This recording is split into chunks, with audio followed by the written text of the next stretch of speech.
We're 20 years into the peace process and we get fobbed off.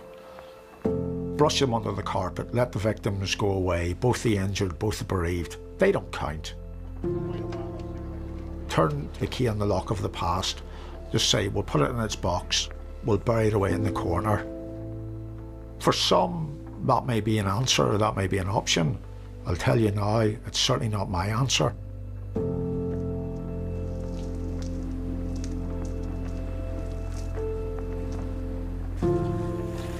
It's not all over, it's not done and dusted, and something else needs to happen. There needs to be an acknowledgement of the true damage of those troubles and the effect that they're still having here in Northern Ireland.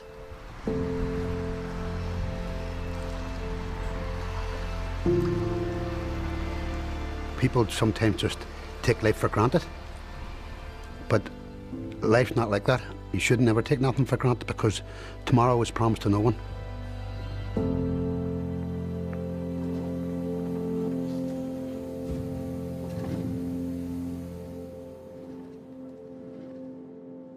I was very quiet and shy in those days. I was living in Belfast in a little house on the Springfield Road, just, partying, enjoying yourselves, the usual at that age. Gosh, what kind of a girl I was. It seems like so long ago. I was only 17. I don't know if I'd even decided what kind of a girl I was yet.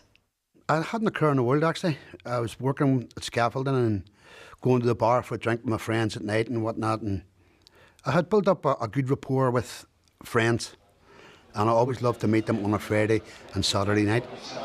And it was always a nice occasion to get home from your week's work at the weekend and get out among the boys and have a bit of crack.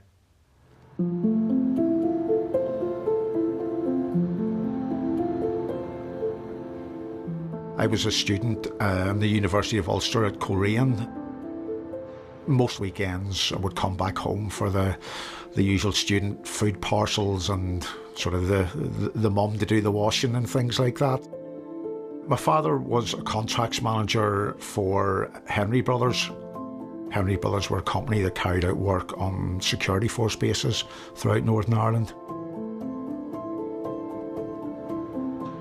My mum and dad had separated for quite a few years, but they still had a civil relationship and were frequently in contact with each other, and on regular occasions my father would come up to my mother's house and would have dinner.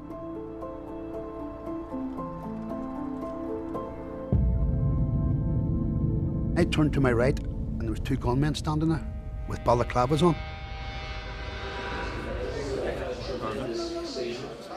I'm a big Manchester City supporter, and Paddy was a big Man United supporter. Paddy was a doorman in the Liga where he in, and I befriended him through time. And he was a lovely gentleman. He was 72 years of age. It was April 23rd, 1977. That particular day, City beat Manchester United. So I says, right, that's it. I goes up the stairs, gets my bath as usual, comes out, gets a hair dryer out, gets a brood on. Away I goes, heading to the Lego, all right, great, happy days. I always left my friends and I always stood with Paddy at the back, where Paddy stood at the door, you see. So I went to the bar and I got him a drink. And I says, Paddy, here's this football coming on. I says, we the team, see my team giving your team a queer hiding here, boy. All I remember was the theme tune, which was and that is as far as it got. There was this, like a presence, like a heaviness, come into the room, just filled the whole room, and everybody went quiet. And I turned to my right, and there was two gunmen standing there with balaclavas on. One had a machine gun, and the one closest to me was shouting out orders. What he had said was, "This is UVF here, and there's no way that the provincials are going to take this bar over." I looked to my right, and Paddy's standing here on my left, and all of a sudden, from nowhere, Paddy's hand come across my chest and lifted the man's mask. Well, without hesitation, he just put his hand inside his coat like that, and he come across my chest here, and he shot Paddy in the head. The other fella, he opened up with a machine gun, but everything seemed to go in slow motion. I got up, and I got down beside Paddy, and his brains was blew out, and his eyes was spinning his head, and it was a really horrific sight. I got down beside him, but I was saturated in his blood because his blood was pumping up out of his body. I sort of walked off, but I was absolutely saturated in blood.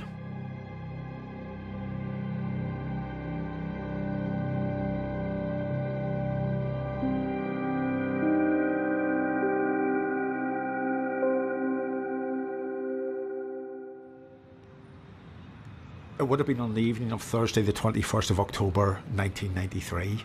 My father came in and sat down, and we had dinner together as a family. I remember my father was sat down after the meal. I think it might have been a stew. He got up to go on his way, and as I remember, he walked out the door and went, "See you anon," which was what my father nearly always did.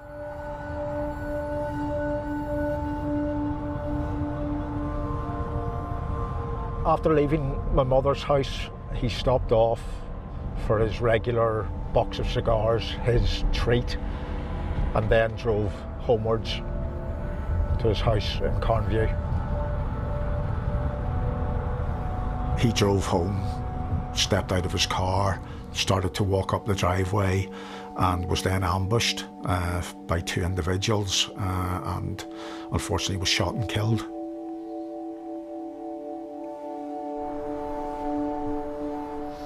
Shortly after 9 o'clock that evening, there was a knock at the door. I went and answered it. They just said, "We've got some bad news. There's been an incident and John has been killed." And then time just stopped.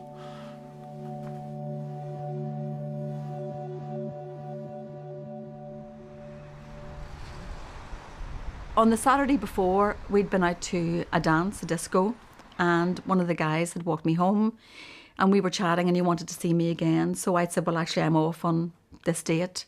So we decided we would go to the cinema to see Godfather Part 2. Whenever we came out of the cinema, I decided, let's walk up home back to the flat. So we started to walk up the Grosvenor Road, and as we came to what was at the time just a zebra crossing, I saw a car slow down and guys pointed guns out of it. And I thought I was imagining it. So I turned and looked at him and said, "I think they're going to shoot us." Fully expecting him to say, "Don't be daft, you're imagining you're still in The Godfather." I just heard an explosion, really. And he pushed me down on the ground and lay on top of me. And when the explosion stopped, I tried to move to get up, and he said, "Lie down and pretend you're dead." And then I realised they were still shooting.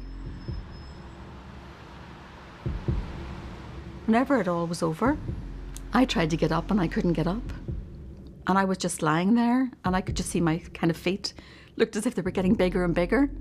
I wasn't in no pain at all. I couldn't feel, I was fine. I thought, but I couldn't get up.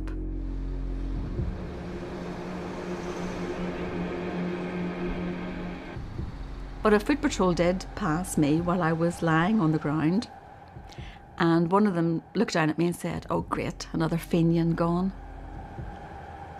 And I was like, what kind of a thing is that to say?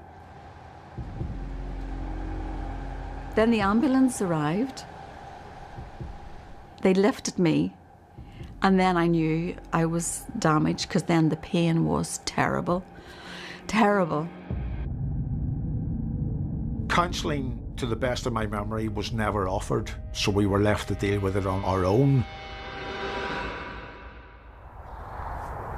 The next 24, 48 hours sort of passed by in a blur.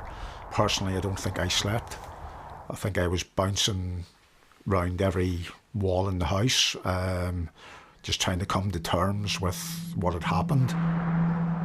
The spot where John Gibson was shot dead by the IRA He had just parked his car in the driveway of his home at Carnview Road in Carnmoney when at least 2 gunmen walked up to him and opened fire. This afternoon, a single floral tribute from the murdered man's son, Peter, lay on the doorstep. About 2 or 3 days later, and I remember this as clear as day, I had to go to Forster Green to identify my father's body. And that is an image that will stay with me till the day I die. It was just a look of shock, the look of horror on his face. And it's just no one, I wouldn't wish anyone to have to go through that at all, anywhere. 2 or 3 days later, I had to come to clear the forensic evidence away from the driveway. There was chalk marks, there was blood marks. It was a hard thing to do. One of the most difficult things I think I've ever done in my life, to know that my father's life ended here.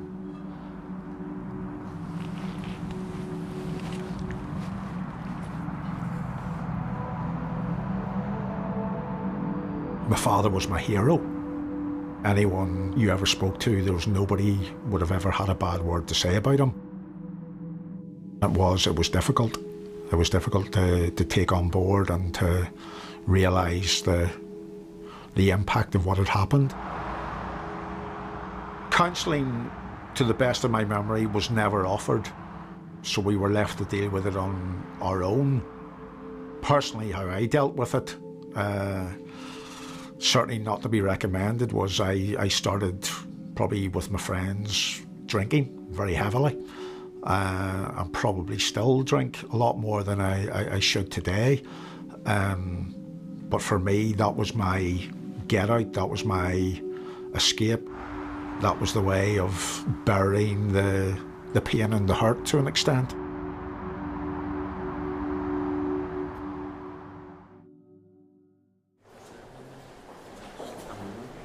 When I was in hospital, it was whenever my mother came in to see me that I knew something serious was wrong, because her face, oh my goodness, I'll never forget it.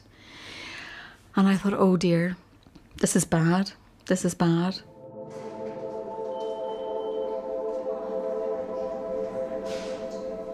Before I went to theatre, I was already harassing them, and I kept saying, I can't feel my legs. I can't feel my legs, what's wrong? And they were trying to avoid my questions and try not to answer me, but I just persisted and persisted. And eventually they told me that evening before theatre that I would never walk again. I had to have what was called a laparotomy, which was a surgery. They just opened up my front to find out what was going on, because the bullet had hit me in the spine, ricocheted off and hit me in my kidney and then lodged in my left hip. They opened me up, sorted all that out, did a wee slit in my hip, took out the bullet. Thankfully it didn't exit, otherwise I would have had no hip. The police came to question me about what had happened. They took a brief description of me walking up the Grosvenor Road, getting shot, and off they went, and I never heard from them again. Stoke Mandeville at the time was a recognised centre of excellence for spinal cord injury rehabilitation. So when a bed became available, then they transferred me to Stoke Mandeville. Then it really hit me, oh my God, because I could see other people in wheelchairs, I could see all this, and I thought, oh my goodness. I was always coming back to work. I was very, very lucky that I could do a job afterwards that I did before. My mum phoned my boss and said, Mary's coming home, she'll be in work on Monday. And I was like, for flip's sake, could I not have a week off or something or get acclimatised? No. You know, there was no time to sit down and think, oh, what's happened? You just had to, well, that was just the way I did it. Okay, what do we do now? What happens next? Let's do this. And that's the way it went. So I went back to work on the Monday morning.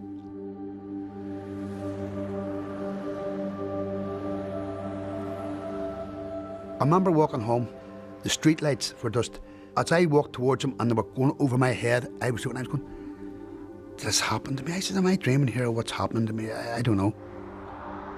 So I get home, my mother says, oh my God, Tommy, have you been shot? I says, I don't think so, Mum. I don't know. I walked up the stairs and I got into bed with my clothes not on. And that was the best night's sleep I've had in 40 years. Next morning, completely different Tommy. The old Tommy had gone. Because as soon as I opened my eyes, I knew there was something missing inside me or something had happened, but I didn't know what it was because my brain wouldn't let me put things together. I couldn't sleep at night because I obviously seen his face too. So my first reaction was, oh my God, they're going to come back and kill me. And I said, if they come in through that door, they'll kill my mother and father. The brain just goes all over the place. Because you just go like, you sort of malfunction. Your head just flies everywhere. And then I seen a doctor. My mum said to the doctor, he's been caught up in the shooting and whatnot. And the doctor says, what age are you? And I says, I'm 21. And he goes, oh, you'll be fine. I goes, what? He says, you'll be fine. So my mum says, do you hear that, Tommy? Now you're going to be all okay. He says, because the doctor says you're going to be fine. And out it goes, and that was it. No medication, no after help, no nothing.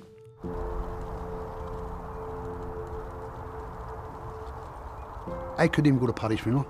I couldn't go to his wake. I distanced myself for it. I was frightened.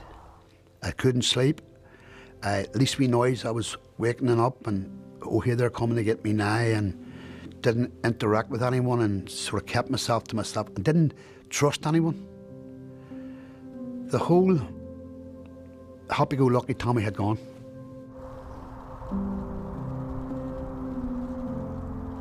Now, to say forget about it and be perfectly honest with you, I did. Because the only way I could survive was to forget. Even to this day, people treat you differently, which is very frustrating.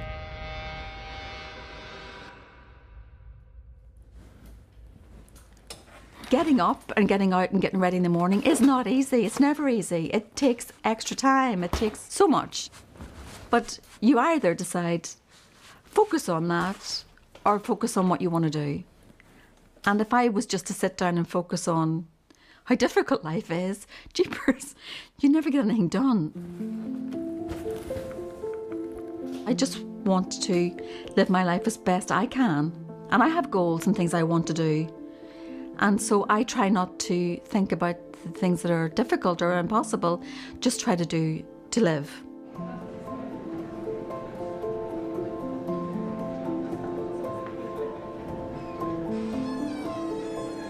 Whenever I got shot, they thought maybe I would live, 10, 12, 15 years. And they told me quite bluntly in hospital, you might survive to 32. And I thought at 18, well, okay, that doesn't sound too bad. When you're young, you don't think. But that's only half the story. As life goes on, and as you're using a wheelchair, you're using your upper body in a way that was never intended. So over the years, I've had numerous surgeries on my wrists, elbows, shoulders, you name it, and other surgeries, urethral issues and things like that. Numerous burns on my legs and feet. You wouldn't believe it.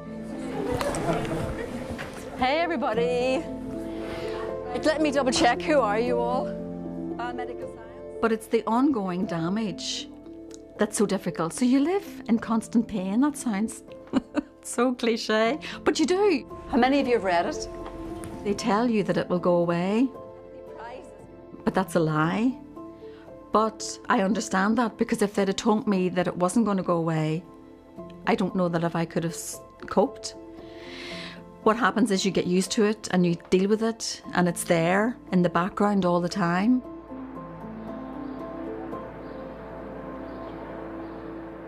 It ebbs, possibly. That's the best I can say. But it's always there. There's always a reminder. There's always a memory.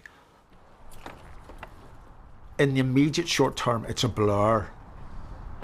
The longer term, both myself and my mother have had massive health implications and probably mental health implications.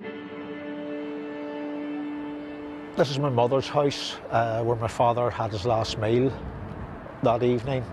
My mother, unfortunately, no longer lives here. She's currently in a nursing home due to serious ongoing health issues, both physical and mental health, since my father's killing.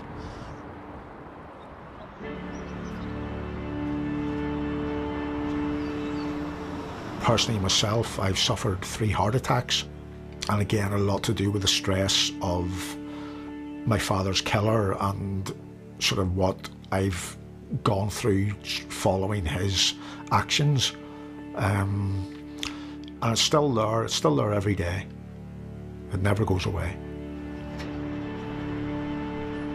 One man was arrested and convicted for my father's killing. He was sentenced to life, but because of the terms of the Good Friday Agreement, I think he served with a remand maybe 3.5 years. He's currently actually serving a sentence in Mountjoy Prison for attempted murder.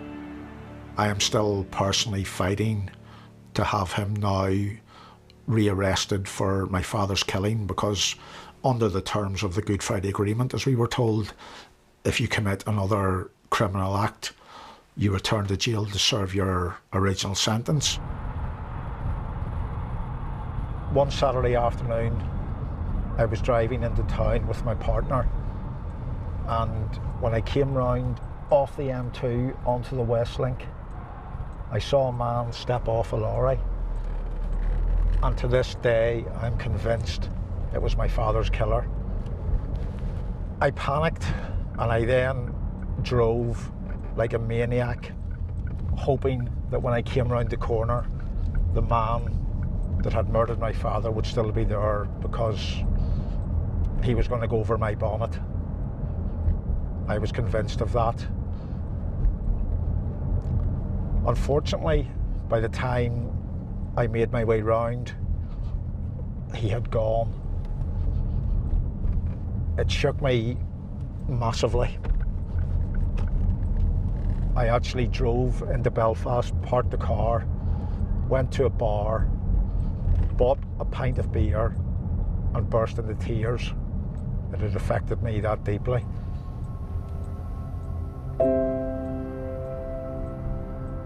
You put on a facade, people just see you functioning as a normal, for want of a better word, human being. That's what you have to do, because the choice is, I continue and I live as best a life I can, or I let it overwhelm me and bury me. And if I do that, my father's killers have won again, and I'm not going to let that happen.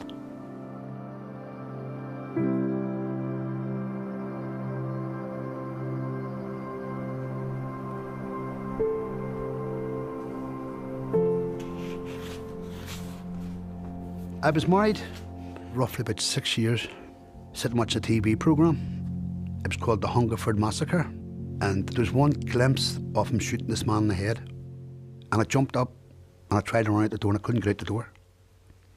And I was pulling to the door handle, and my wife was shouting, "Tommy, what's wrong?" I said, "I have to get out of here. I have to go." I said, "I have to run here." And she says, "What's wrong? What's wrong?" I says, "They're going to come and get me." I says, "Honestly, they're going to kill me." Well, I did not know at that particular time that was my trauma coming to the fore. And I went into a bad depression. There's times I feel ashamed to say this here, but it was a part of my life, so it has to be said. But I did contemplate dying and taking my own life to get out of the situation where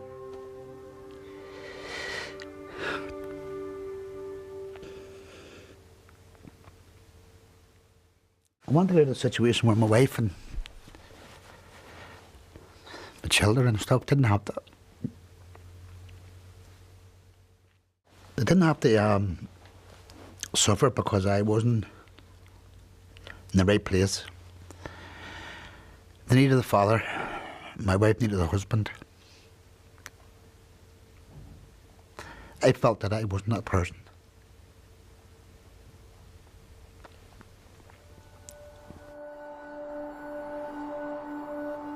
Where I live, there's a railway line.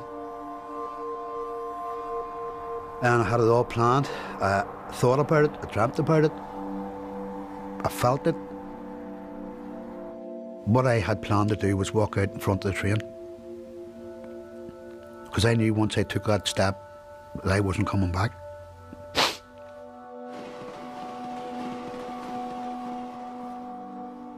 That's when I first told my wife that I was thinking about suicide, because she had no idea. She says, you cannot do that because you have too much to live for. There's too many people on this earth want you here.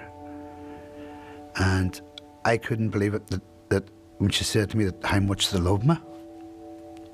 Because it's a word that wasn't really, men don't use words like love, you know, and big boys don't cry and stuff like this, you know. But lucky enough, I had insight of the wisdom or something to go and seek professional help. I got talking to a social worker who put me in contact with an organisation called WAVE. Now WAVE has been a complete lifesaver for me. Afterwards, after the event, I felt a bit ashamed, because whenever I went and sought the counselling about it and stuff like that there, and thought about it, it was really such a selfish act on my behalf.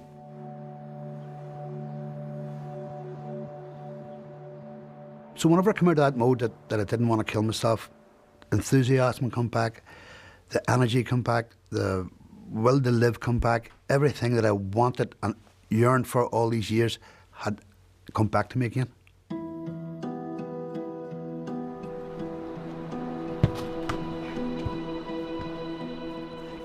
I don't know if obsessed is the right word.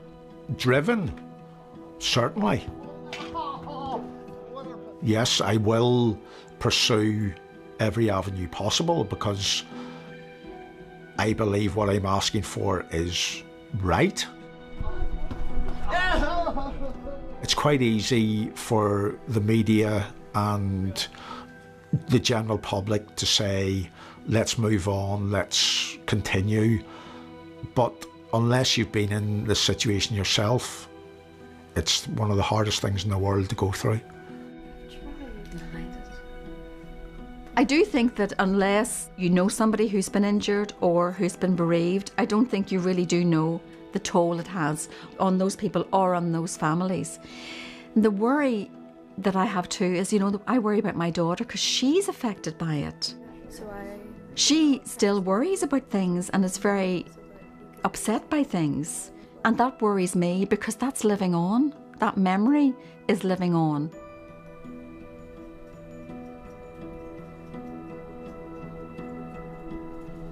Please don't forget us. We're human after all. We're human beings. I want people to remember me as me, not as a person who's come through a situation through no fault of my own, but a person who has survived it. So I don't feel as if I'm a victim of the troubles no more. I feel I'm a survivor of the troubles.